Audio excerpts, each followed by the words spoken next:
Мемфис, Коломбо, Ривьера – вот такие сорта с экзотичными названиями посажены здесь на 170 гектарах. Сейчас рабочие заняты сборкой Аризоны. Из-за жары собирать картофель начинают рано. Мадина Тумгоева, как и все, трудится тут с раннего утра.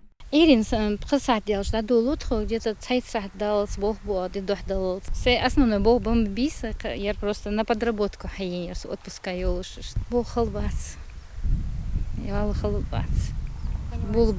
Урожай картофеля в хозяйстве самый первый. Свою работу предприятие «Агростандарт» начало только в этом году. Несмотря на жаркие дни августа, урожаем тут довольны. Реализуют картофель прямо с полей. А чтобы он не испортился и дошел до покупателя в свежем виде, обеспечивают в мешках вот такую вентиляцию. Техника скопала картофель. Вот. И рабочие начинают уже собирать. Ну, они уже закончили, в принципе, собирать. Сейчас уже идет процесс вывоза с полей, то есть в склад, в хранилище. С 1 гектара у нас получается около 40 тонн картофеля. Сбор. В день сколько мешков? В день около 400 мешков в день.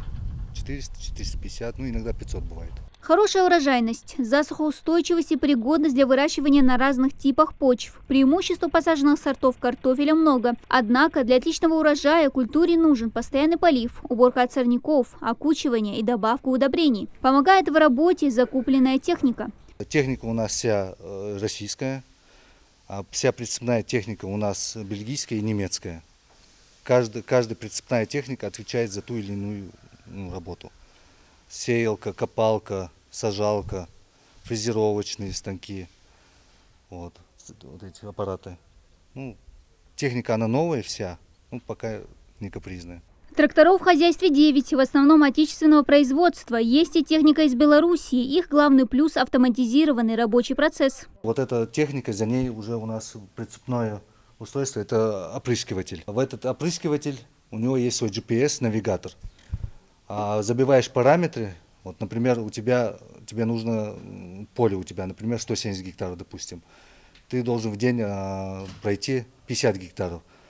Забиваешь 50 гектаров в навигатор, вот, он же литры уже рассчитывает на гектар. Ну, например, 200 литров на гектар, либо 100 литров на гектар. В случае поломки в хозяйстве есть своя мастерская для проверки машин и токарные станки для ремонта деталей. Ну а совсем скоро сюда поступит еще 3 единицы техники. Новенький комбайн, сортировочная машина и оборудование для упаковки картофеля. Техника для региона уникальная. Ее в хозяйстве очень ждут. Сбор культуры с ее применением на полях будет проходить без лишних рабочих рук. Дана Плиева, Султан Магышков. Новости 24.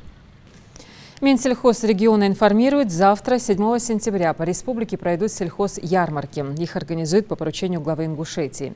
Распродажи будут в селении Сагапши рядом с ДК, в Нестеровской напротив Дома культуры, на рынке селения Сурхахи, у арки при въезде в Джейрах с 9 утра до 13:00.